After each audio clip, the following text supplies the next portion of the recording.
வணக்கம் அன்பு நண்பர்களே, அனைவருக்கும் இனிய வணக்கம். இன்னைக்கு நம்ம இந்த ஒரு வீடியோவில் இதை பற்றி பார்க்க போகிறோம் அப்படின்னு பார்த்தீங்கன்னா, கூட்டுறவு வங்கிகளில் விவசாய கடன் தள்ளுபடி எப்படி வழங்கறக்காங்க, யாருக்கு இந்த விவசாய கடன் தள்ளுபடி கிடைக்கும், இதைத்தான் வீடியோவில் முழுமையான தகவலாக நாம் இப்பொழுது பார்க்கலாம்.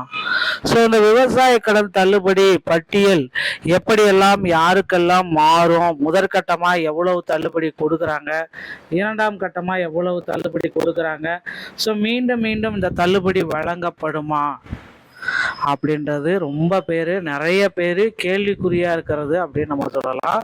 ஸோ யாருக்கு எவ்வளவு சதவீதத்துக்கு உண்டான இந்த விவசாய கடன் தள்ளுபடி நிபந்தனையற்ற தள்ளுபடியா, நிபந்தனையோடு இருக்கிற மாதிரியான தள்ளுபடியா, கடன் அளவுகள் என்ன, இந்த சிறு மற்றும் குறு விவசாயிகளுக்கு விவசாய கடன் வங்கி அணுகணுமா, எப்படி நீங்க உங்களுக்கு பட்டியல் வெளியிட போறாங்க, ஸோ எந்த அளவுக்கு பார்த்தீங்கன்னா உச்சவரம்பு என்ன, இதெல்லாமே வீடியோவில் நம்ம பார்க்கலாம். ஸோ மக்களே, நீங்க நம்முடைய சேனலை முதல் முறையா பார்க்குறீங்க அப்படின்னா மறக்காம ஒரு சப்ஸ்கிரைப் அண்ட் பெல்ல கிளிக் பண்ணி வச்சுக்கோங்க. ஸோ தமிழகத்தில் இந்த விவசாய கடன் தள்ளுபடி எவ்வளவு கொடுக்க போறாங்க அப்படிதான் கேள்விக்குறியா இருக்கு. கூட்டுறவு வங்கிகளில் பயிர்க்கடன் பெற்றுள்ள விவசாயிகளுக்கான கடன் தள்ளுபடி குறித்த புதிய அறிவிப்புகள் இந்த வீடியோல நம்ம பார்க்கலாம்.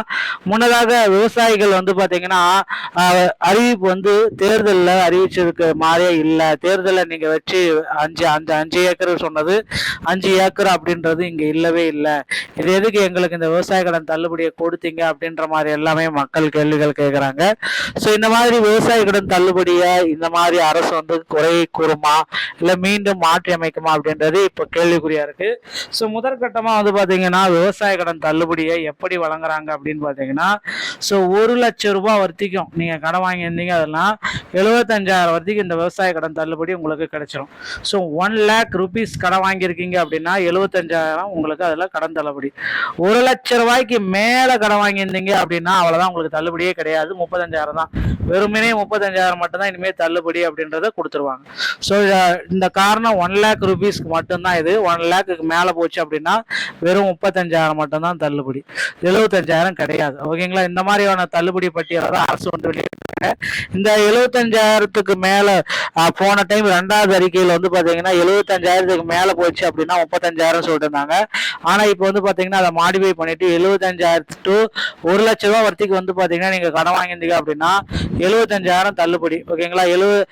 1 lakhக்கு மேல நீங்க பாத்தீங்க அப்படின்னா கடன் வாங்கியிருந்தீங்க அப்படின்னா 35,000 தான் உங்களுக்கு தள்ளுபடி. ஸோ இதுதான் இப்ப அரசு பாத்தீங்கன்னா இந்த மாதிரி ஒரு தள்ளுபடி அறிவிப்பை வெளியிட்டதுனால நிறைய மக்களுக்கு இப்ப கொஞ்சம் பாதிப்புல கொஞ்சம் விலகி இருக்காங்க. மீண்டும் பாத்தீங்கன்னா அவங்க தேர்தல் வாக்குறுதிகளை குறிப்பிட்ட மாதிரி எங்களுக்கு கடனை கொடுங்க, இல்லை நாங்க போராட்டத்தை பண்ணுவோம் அப்படின்னு சொன்னதுனால விரைவில் பாத்தீங்கன்னா அரசிடமிருந்து மீண்டும் ஒரு மாற்றப்பட்ட திருத்தப்பட்ட அறிக்கையை நம்ம எதிர்பார்க்கலாங்க. ஸோ இந்த மாதிரி விவசாய கடன் பற்றிய முக்கிய தகவல்களை நீங்க உடனுக்குடன் பெற நீங்க நம்முடைய சேனலோட இணைந்திருங்கள். மீண்டும் ஒரு நல்ல தகவலோட நான் உங்களை சந்திக்கிறேன். நன்றி, வணக்கம், தேங்க்யூ.